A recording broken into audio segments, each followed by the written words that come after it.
fake environments. When you live in a world that you can't afford because you're keeping up with the Joneses. Scary shit, poison. A lot of people running their big credit cards here to look right in their environment. Look what I did, I built my life, offer my ideas. I'm going in, not fitting in, designing my story and filling it in, yeah. Imminent, yeah, you know that's imminent. Imminent, yeah, you know that's imminent. Hello. Hi, how are you? Such a pleasure. How are you? Nice to meet you. Jasmine. Hi, Jasmine. It's my sister Liz, Raisa, D-Rock. Hiya. So far so good, we just got here a couple hours ago. Unlike any other CEO of any organization that has 500 plus employees in marketing, client services, in social media, none of them are practitioners. They're executives. So you're creating your own content? At a scale greater than almost every other human on earth, thus allowing me to have unbelievable amount of information and IP into what's actually happening. And the other thing that I think and that's the ego part, and then on the humility part, what I understand is just because something works for me, it may not work for GE or SAP or Pepsi. And so I've been able to synthesize the ability to understand what works for an individual who's a 42-year-old male in New York, has this kind of style. I'm able to synthesize what would happen if that was a 22-year-old female in Malaysia, whether that was a Fortune 500 SaaS company, whether that's a bottled water. That interpretation of big data is a talent of mine. Could I trouble you for a quick photo? No problem. Sorry, 1, 2, and 3. Nice. Awesome. Oh, you got it in first take. All right. Thank you so much. 1, 2, 5. Nice. Awesome. Thank you. Thank you so much. Thank you so much, guys. Thank you, my friend. Thank you. Thanks, guys. Thanks. Take care. Nice meeting you. Bye. Thank you. Have a You're good time. welcome. You too, man. Thank you. Rishman. Such a pleasure. Sit. Well, a little bit of Malaysian hospitality. Oh, thank you very much. But it's not Malaysia team, but it's made from Malaysia. It's a Royal Selangor. Thank you. Do open it. It's something. Okay. But it's not something different. But it's a Royal Selangor. It's made from the tin. Malaysia was very famous for its tin. Yes. And Thank you. But so we sort of. I love I it. don't think you have this collection. I do not. In the form of a Royal Selangor. I do not. But, We're gonna have to get this on the shelf. From your Instagram and everything, Yes, so you are I'm into a great this stuff. fan. I am. And This is amazing. it's just a collection. I love it. I love it. This is fantastic. But welcome to Malaysia. Thank you so much. Grace. It's so nice. Thank you. It's super cool. Yeah, sorry. Is this something? Yes, she's right there. Yes.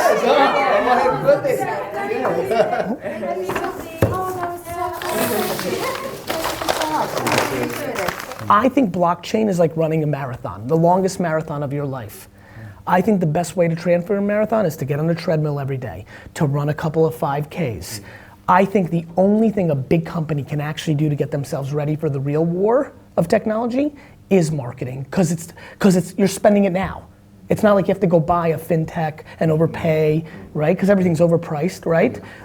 And then think about why I think this is so practical. I also think, in parallel, I think most big companies are wasting 90 cents on the dollar on their current marketing. So to me, it's like triple a good idea to completely transform your marketing capabilities, team, infrastructure, partners, internal, external. Yet, if you look at the early examples, they're very practical. I'm a businessman. I'm not a futurist or a pundit. This is all practitionership. This is all practical. This is about driving business results. I mean, I was looking at his Instagram. It's like a real life of Instagram. Yeah. And I'm a true believer of empathy. You were talking about that. Thank you. And, It's very real. And you know what? And empathy is what we're talking about. Yeah. All this comms, right. Be empathetic to where people's attention is. Yeah. And again, look, you are the target and you're telling me you're a great fan on Instagram. Yeah. They're on there. Yeah. You are watching me on Instagram, yet as an executive, you're trying to debate, is the person you're reaching on there? Right. I see this every day. You know? We all blinded, right? Yeah. Because what happens is, as a human, you're a human, but as soon as you come into the office, you transform your mindset. Happens all the time. Sorry, Greg. Photo? Yes, no problem. Can I just have yes. one, please? I just got to get one. This is great.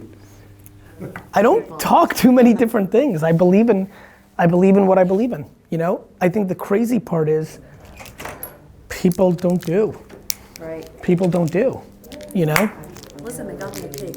Oh, they're in. They're in. Hi, Gary, how you doing? I'm doing very well. Sandy Clark from the Star newspaper. Such a pleasure, Sandy. How are you? I'm good, thanks. Good. Wanna go over here? Yeah, sure. And she said, what's the one thing that businesses and universities, colleges can do for young people now to prepare them for the future, what's to come?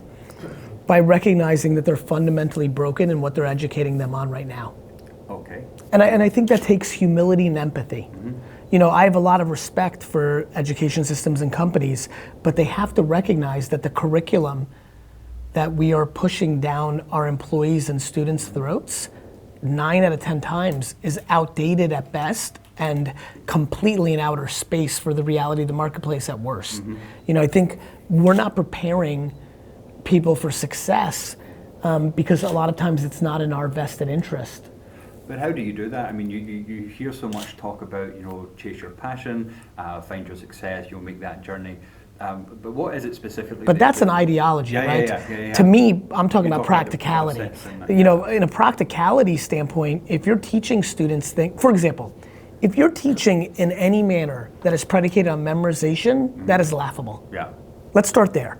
Every single piece of education in the world that sits with memorization should be eliminated because information is a commodity. It sits on your phone. Yeah. Hey Siri, who's the 19th president of the United States? To me, here's what I found on the web for who's the the 19th the fact that I know that United Rutherford States. B. Hayes is Have a the look. 19th president of the United States that quickly makes me laugh at every school in America that's making kids memorize the presidents of the United States. Yeah. It's lazy. And so I think we do a lot of that.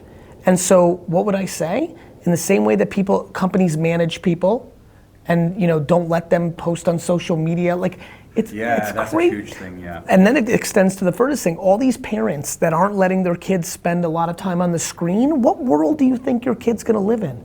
Your kid's gonna live in a fucking computer. Yeah. It's gonna be like, this screen's gonna be in them. And you're worried about their screen time for what? So they can read a book? Like literally the device that's delivering the information is your passion? All those parents that don't let their kids play video games, meanwhile their kids could have become the most successful esports players. Yeah. We fear-monger the future and we over-respect the past. Yeah. We fear the future and we over-respect the past. The past is the past. Nobody's going in a time machine. So, you know, I would say education and businesses have a very common thing. They over-respect the past. Well, I mean, you got plenty of content there, D-Rock. Yeah, but more about, you know, the vlog. You know? Oh, vlog. What's up, vlog? I don't talk to you that much. I appreciate you guys. I really, really appreciate you guys, especially, been reading a lot of the comments lately. Super interesting on the nuances you guys pick up. Appreciate it. What I love about the vlog more than anything is just the complete body of work, right? The consistency and just the grind. It is what it is. Pounding those same themes. It's so interesting to see how many of you do 2 core things that interest me. One, you hear the same thing the 97th time in a different way, and it was the moment because you were ready for it. And number 2, really been enjoying the people that have been flying back in after doing 80 days or 100 days of being summer off or watching something else or hustling on something and coming back and just seeing the value and the consistency. That's been super humbling when you guys make that reference, so I appreciate it.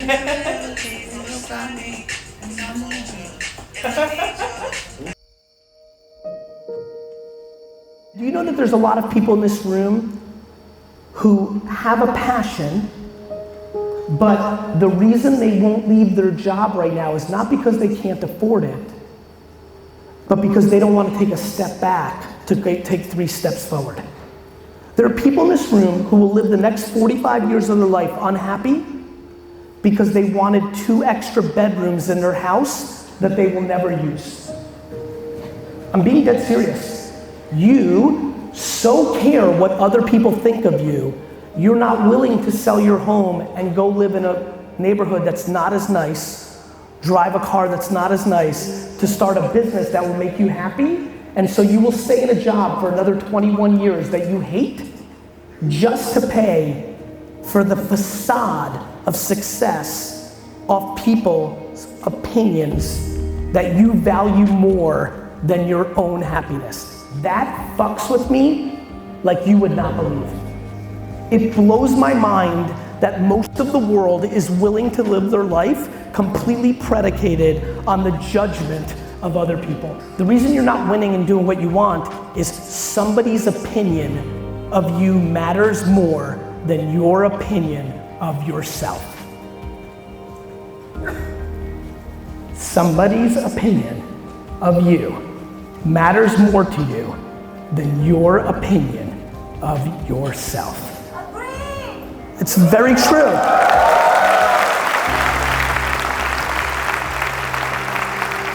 And I'm so desperate to figure out how, okay, cool, I'm up here, I'm on stage, we're inspired for a second, you're pumped, you're like, yeah, fuck it, I'm gonna call my dad and tell him, fuck you, The problem is, usually between right this moment and when you get home to make that call, it wears off. Right? And so people ask me, why do I keep talking? Why do I keep putting out blogs? Why do I keep doing my podcast? Why do you keep saying this? Some people yell at me, Gary, you keep saying the same things. Yes, I believe in them. Like, what am I supposed to make up something I don't believe in to talk about? Yes, I believe in it because I know that for some of you, you've watched 3 years of my video content and maybe this talk, because we're in the same room, is the one. Maybe it's not. Maybe you don't even know who I am and this is the first time, and then you go start listening to my podcast, and 19 months from now, I'll say the same shit I just said here, but maybe because of the night before and the weather and because it was audio instead of video, it clicks, because that's how this works. You have one life. And the most scary thing for me in the world is the look of regret on somebody who's over 80 years old. The scariest thing in the world, to me, in my bones, that I feel, is when I meet somebody over 80 years old and they have regret on their face. Because time is really close to running out and there's not a lot more they can do. When I look at this audience, the far majority under 60, you've got a fuckload more time. And here's the most interesting part. And this is just the most fascinating thing about life. Everything that happened yesterday back, everything that happened yesterday back means nothing.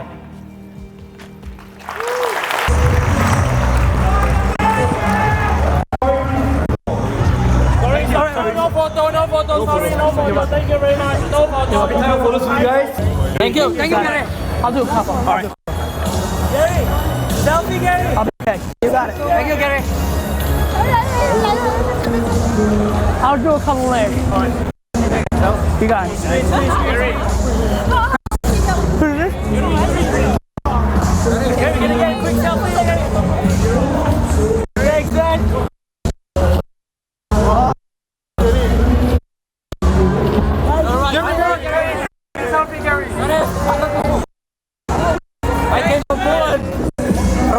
You got it, Ron.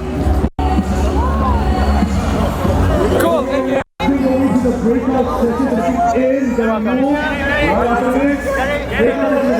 Photo, please. Bye, guys. The problem is living your life based on somebody else's KPIs is devastating. It's devastating. It will never work out in the end. I'd rather parents and kids fight for the first 3 years than fight for the last 3 years.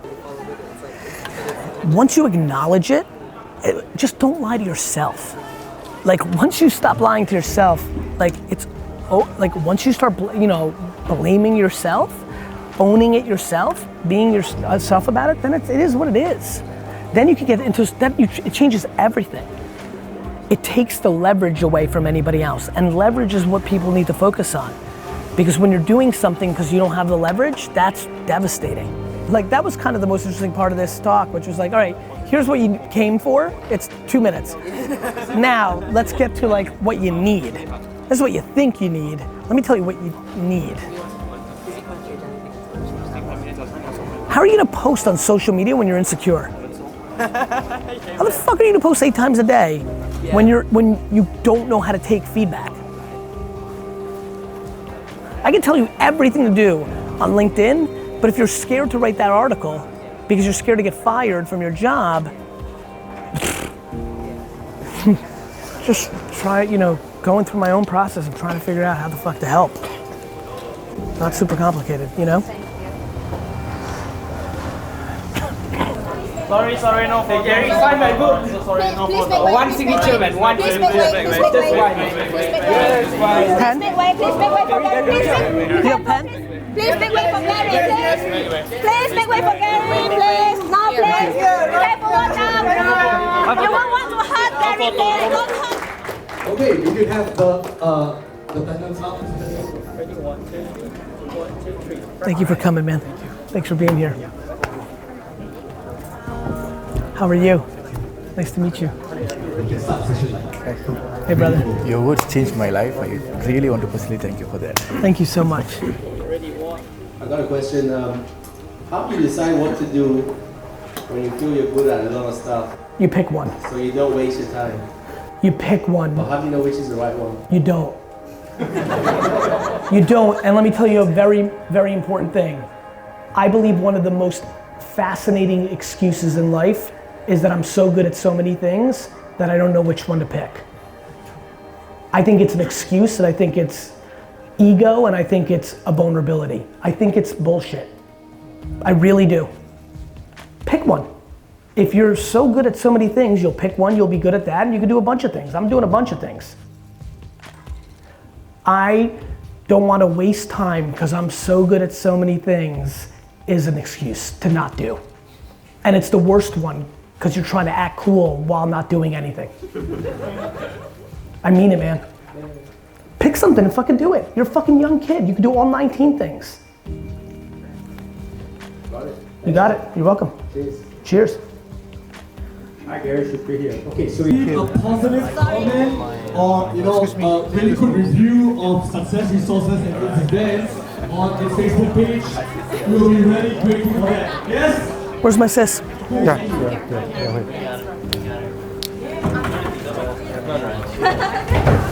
I think we should title it When You're Good at Too Many Things.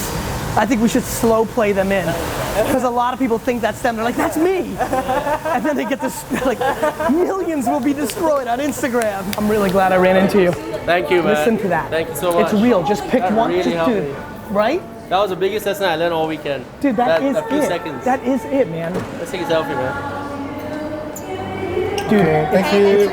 it's an undercover excuse. So just do something. You know what I mean? Thank you so much. And when you don't care what other, the biggest thing that's interesting to me about that excuse is it's the ultimate caring about other people's opinion because you're positioning it as, you know what I mean? Yeah. Just do something and don't give a fuck if you fail. They all fail too. All right, this way. Go to the right, go to the right. This way, that way, that way. It was nice meeting you. That's serendipity. What's up, vlog?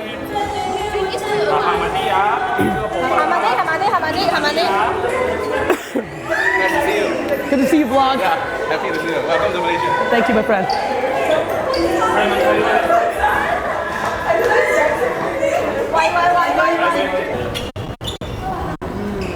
Thank you, guys. This way. I'll dive. That was crazy, right? Good evening.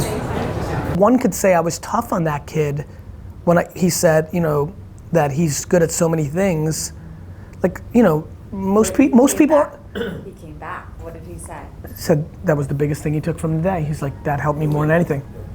The weekend. Because here's why. It's, by the way, I don't like it. I hate negativity. I don't want to give him that advice, but it's the truth, and I know the truth is always the best. The truth is when you say, I'm too good at too many things, and I don't know which one to pick, not to waste my time, it means you're not. Right? How long have you been watching my stuff?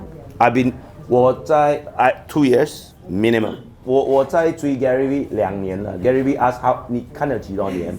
我跟住他2年了。And what was the biggest thing that you learned in this time that you did not pick up in those 2 years? 他问我，我今天这样子跟他坐在一起的吃饭的时候，我学到些什么东西？Gary, the most I learned is giving value content, because all this while I think I'm giving, I think I'm not giving enough as you. Because there's still a little that you're holding back for whatever reason. Yes, and that I get is it. a I get real, it. that is a real asset. Attention equals to asset. It's the currency. Currency. So 我就跟他说，这两个小时呢，这2年我认识了他呢，其实我还是不是 I really don't really get the content yet. I get it. 2 years. It's early. But after the dinner, I really get it. Yeah, I get it. Thank you so much. 1, 2, 5. You take care. Bye bye. Thank you for Bye bye. coming. Take care. Respect. They're going somewhere else. All right. See you guys. So 7:45 down here. Sophia. Thank you, my friend. Take care of yourself. Thank you.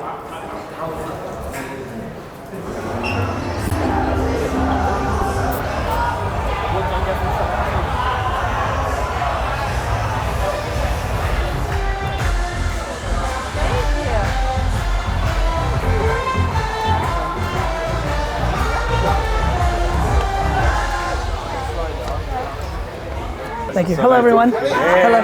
Hello. How are you? Hello. How are you? Hi, Carrie. Nice to meet you. Gary. Hi. Hi, Carrie. So nice to meet you. What's up, Kylie? Good to meet you. Good to see you. Hi, Francesca. Hi, Francesca. How are you? Hi, Andrew. Good to meet Andrew, you. how are you, man? Hi, Isaac. Isaac. Hey, Daniel. Such a pleasure. I'm an entrepreneur, and I've done a lot of the things that are being talked about here. 2 core things of like being the operator or being the facilitator of the operation. I've done a lot of investing. I've done a lot of business running. I've done a lot of content creation. And the craziest part is, I think, something that will probably be valuable for like the whole crew. Like, it's so crazy how much life has been lived in this room, only surpassed by how much life we all have left. And I think I'm really like fascinated by perspective. I'm starting to realize a lot more than I even realized. I think the most interesting perspective is calibrating time, because it is a fucking thing for all of us. Like, I really wish, like, as a matter of fact, I just thought of something for the first time in my life. I never until this moment wanted to know the day that I died, right? Like, I think if we went around right now and did the game of like, do you want to know the day you die? Like if you could know. Most people, and even I, up until like 40 seconds ago, would say no. Deep thought. It's an interesting thought. And I would tell you literally, up until like a minute ago, when I started talking, I never wanted to, and I'm wondering if now I would take it. Only because I think time is like a really funny one.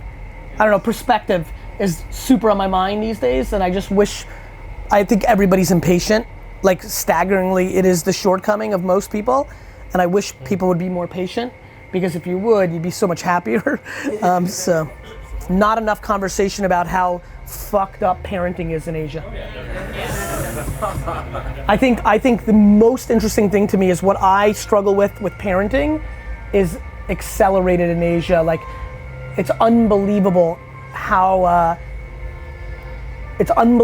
much parents view children as their product and as a reflection of them in this global market, and I'm being obviously generalizing, but it is unbelievably unhealthy. It's unbelievably unhealthy. So adding on to that, one of my questions I like to ask people is, how can you accept yourself? And the analogy to that is, I think a lot of people can't accept themselves if they can't accept their parents. For this exact I couldn't agree with you more. I think the best way to accept yourself is to not hear anybody else. Gets a lot easier. Like, to me, everybody else sucks too. Like, everybody else is bad at something too. Like I don't understand dwelling on your weaknesses in a world where others have other weaknesses. Fake environments. When you live in a world that you can't afford because you're keeping up with the Joneses. Scary shit. Poison. lot of people running their big credit cards here to look right in their environment. Pyong, it's Garyvee. I'm here with your less handsome brother. Happy fucking birthday. I'm so proud of you, man. Keep doing your thing. Thank you so much for watching the videos. Much love. Perfect, dude. He's gonna find it. Awesome. Cool. Thank you. Thank you for having me. Really Thanks good. for sharing some. Of course, Yeah. it's like really great. Like, gonna just... Okay, 1, 2, 3. That's really sick. Awesome. Thank you so much, man. That was really cool. Thank you. That was fun. I was expecting startups and marketing, but this conversation about families and fake reality. The foundation. Yeah. You know what? I'll stop. It's amazing. You know, one thing I didn't say just now, it's like this conversation about fake environments, it's an eye-opener because it works both ways. Like my dad lost his job at some point, and I realized after this conversation that they created a fake reality around him losing his job that I never thought of as a fake reality. Like to me, I was like, I'm glad that was always a positive story in my life. And today I look back and I realized the anger I had in college for having to work and put myself through that was because of that fake reality. 100%. If they hadn't created that situation, You would have understood it better. I would have understood it better. I would have 100%. understood the hustle. 100%. I wouldn't have felt cheated when I was 17. 100%. And that was beautiful, like, because I've never seen 100%. a fake, because I always looked at rich kids and I was like, you have a fake reality, I don't have one, because I hustle. But now I'm like, fuck no. I had my fake reality when... And by the way, and I haven't gotten to this part yet, but I know it exists. Some fake realities are different and better and worse, like, you know. Yeah. Like my hustle comes from that fake reality. Correct. But it might have come in a healthier way. It might have come in a healthier way. That's it. That's it. It's like today walking in here, I still feel like, oh man, look at all these impressive people. Bro, like that by the way, me too though. Yeah. But that comes out of a healthy way. It's respect. Yeah. It's admiration of others. Yeah. It's humility of like, I know what's happening with me, but what? Like, there's plenty of people doing better things, different things, kind of things, you know? Yeah. It could have come in a healthier way. It could have come in a healthier way. But that's awesome. Yeah. Lots of insights, man. Thank you so much. Thank you. Thank you so much. We were leaving and next one, give it. Have a great night. So nice meeting you. Yeah, take care. Bye-bye. And I'm looking forward to the Alexa telling you Gary. I'll see you on Tuesday. There we go. Take care. Bye. Bye. Take care, man. Thank you. Dinner was a lot of fun, man. Take care of yourself. Thank you so much. Yeah, we're big fans. Okay, one more. Hi, Gary, you don't mind this? Sure. Have a good night. Enjoy Malaysia. Thank you, guys. Thank you. Pleasure to meet you, brother. Keep Real inspiring pleasure. people. Thank you, my man. Love it. Awesome. Thank you. Take care, Have a good everyone. night. Have a good night. Nice meeting all of you.